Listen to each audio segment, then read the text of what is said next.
Well, back in America, Democratic Congresswoman Tulsi Gabbard announced that she was running for president last week, and since then, she has been savaged by the left.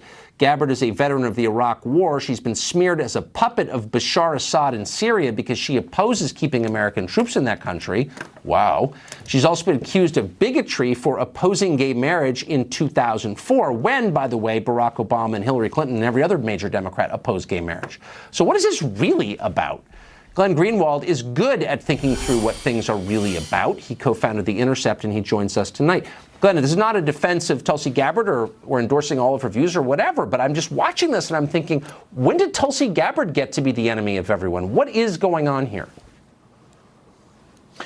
So, yeah, I'm not a supporter of Congresswoman Gabbard's candidacy. There are some really legitimate and serious concerns that I have that have been raised by the real left, not the Democratic Party liberals, about some of her support for the war on terror, her affinity for Hindu nationalism in India, her affection for some really terrible dictators that I think she should answer for and be clear about.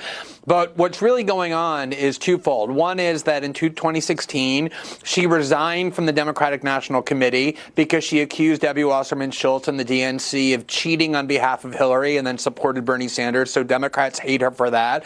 But they also hate her because she's been questioning a lot of Washington orthodoxy that both political parties support, including why it is that we continue to try and change the regimes of countries far away, like in Syria, and why we continue to prop up regimes that make the world hate us, like we do in Saudi Arabia. So for better or for worse, she deviates from a lot of the Washington consensus. She's hard to put into a liberal or a conservative or a right-wing or a left-wing box, and that's what Washington really hates the most, are people who are kind of independent-minded and critical thinkers.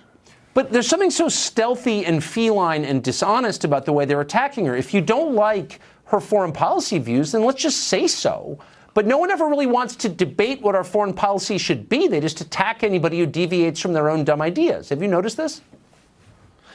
Yeah, well, so I think there's one particular smear that has become extremely pervasive in U.S. discourse that is central to sustaining the United States as a country that's at endless war, which is if you don't support a particular war that Washington wants to remove a particular leader, you get accused of being a supporter of that dictator. In 2002 and 3, people who were against the Iraq war were accused, often on this network, but others as well, of ridiculously accused of loving Saddam Hussein. People who opposed the intervention in Libya in 2011 were accused of being apologists for Colonel Gaddafi, and now Tulsi Gabbard is being accused of being a supporter of someone that she actually called a brutal dictator, Bashar al-Assad, because she's asking why it is that we are spending $1 billion a year, or were, arming rebels who we don't know, trying to remove the leader of a foreign country, and engaging in all kinds of policies that are actually worsening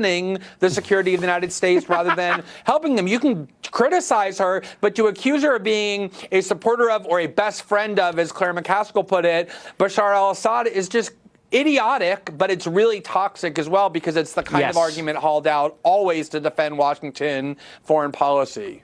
It's the kind of argument that ends the argument, and that's the point. Glenn Greenwald, thank you always for your incisive views on that.